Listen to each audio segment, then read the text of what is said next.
Pengurusan masa. Pengurusan masa adalah merujuk kepada pengurus masa dengan berkesan bahawa masa yang diperuntukkan untuk aktiviti yang betul.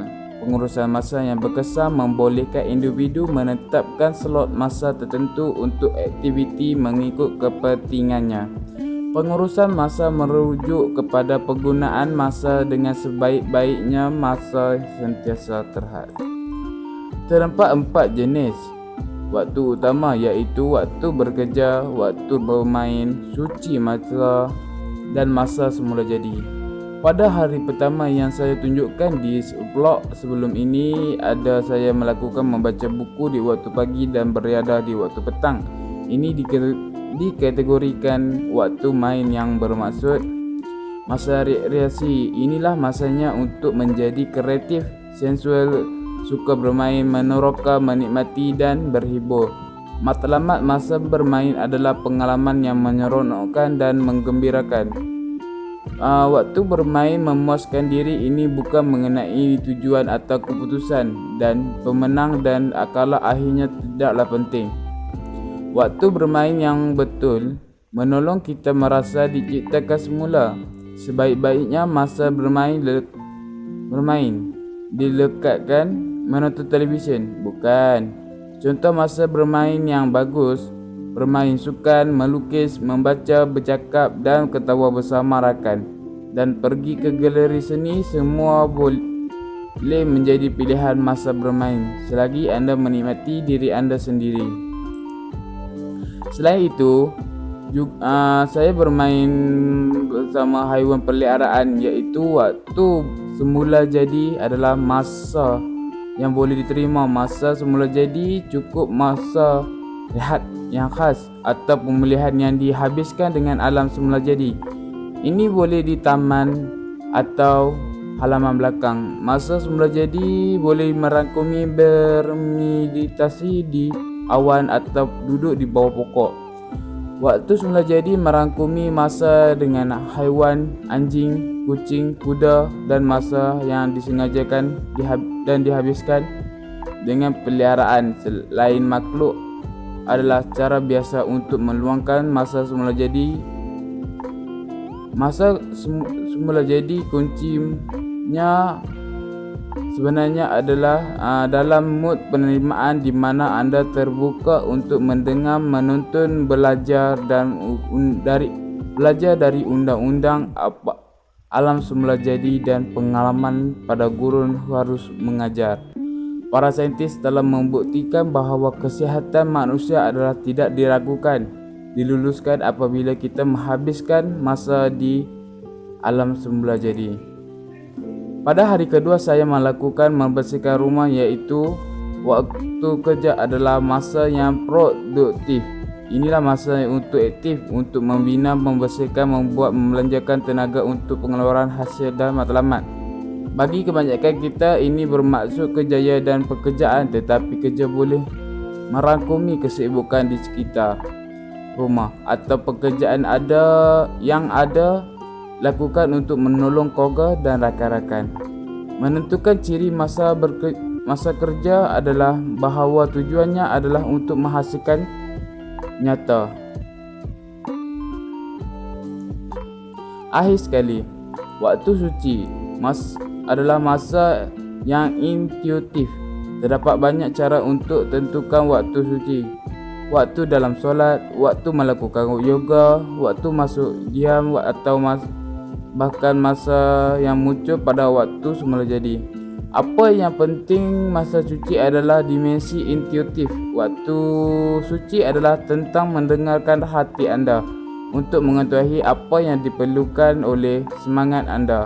Waktu suci adalah mengenai mendengar kebijaksanaan atau kekuatan yang lebih tinggi untuk membimbing. Ini bukan soal mencari sesuatu yang keluar, mencipta sesuatu atau membuat sesuatu yang berlaku. Waktu suci adalah mengenai pendengaran yang masih kecil, suara dalam. Semua jenis masa yang lain boleh berubah menjadi suci, tetapi untuk kesihatan sejati kita perlu meluangkan sedikit masa suci setiap hari dan cari ruang waktu suci yang besar setiap minggu.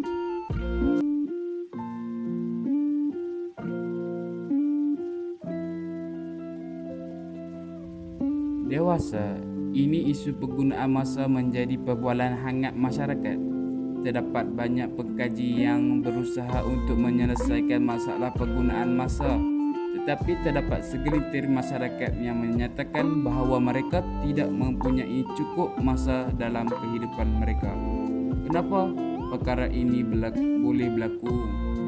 Dalam hal ini timbul tanda tanya, adakah manusia boleh mengatasi masalah berkaitan dengan masa?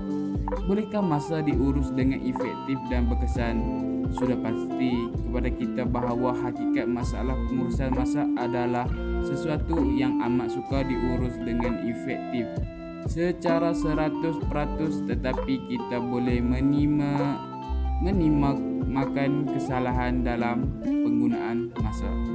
Ramai di kalangan masyarakat menyatakan penggunaan masa yang dipunyai oleh mereka tidak mencukupi. Justru mereka gagal dalam banyak perkara. Keluhan-keluhan yang tidak membina tersebut menyebabkan kita berada pada tahap lama dan tidak bertindak. Alasan inilah yang menyebabkan kita berada di kepompong tersebut. Oleh sebab itu, kita seharusnya memberi perhatian kepada kedua perkara, iaitu kuantiti masa yang kita gunakan. Masa sama ada digunakan atau tidak, hakikatnya ialah kita mesti menggunakannya dalam hidup kita seharian. Tidak boleh kehilangan walaupun sesaat. Itulah masa yang kita gunakan, yang kita belanjakan setiap hari. Masa tidak mengenai pangkat atau darjat seseorang. Sama ada kita sibuk atau mempunyai masa yang terluang, masa tetap berlalu. Masa tetap kita gunakan, masa tetap bersama kita, dan masa tetap 24 jam sehari. Masa adalah dikongsi bersama. Manusia hakikatnya melaksanakan aktiviti berlainan tetapi menggunakan waktu yang sama, dan kadang-kadang melaksanakan aktiviti serupa pada masa yang sama. Tabiat negatif seseorang perlu dibuang dalam diri sendiri.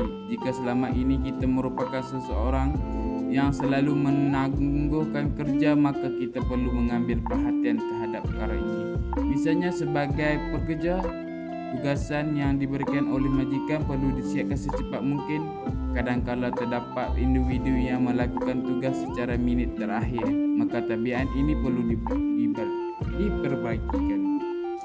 Seterusnya, cara kita menghabiskan masa banyak mengikut kebiasaan. Kebanyakan orang tidak sedar tentang penggunaan masa yang berkesan. Cara Anda menghabiskan masa menentukan Anda menjalani kehidupan, dan itulah Anda sebenarnya. Hari esok berkaitan dengan hari ini sama seperti hari berkaitan dengan semalam.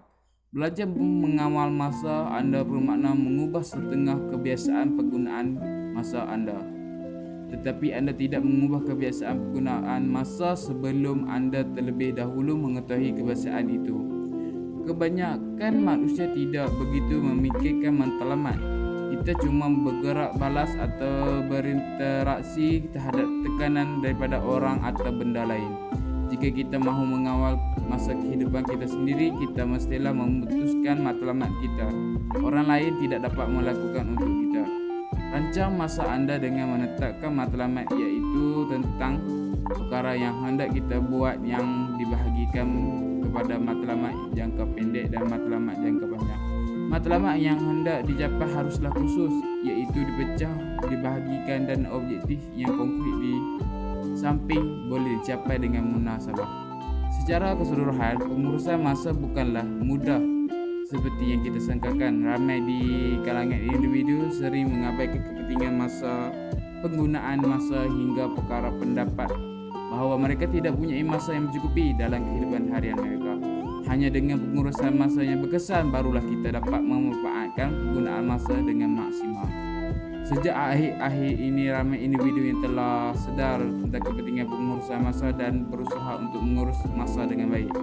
Diharapkan dengan hasilnya ini maka ramai individu yang akan mendapat manfaat daripadanya. 1. Waktu adalah kehidupan. Sejauh mana yang kau menghargai waktu, sejauh itulah kau menghargai kehidupan.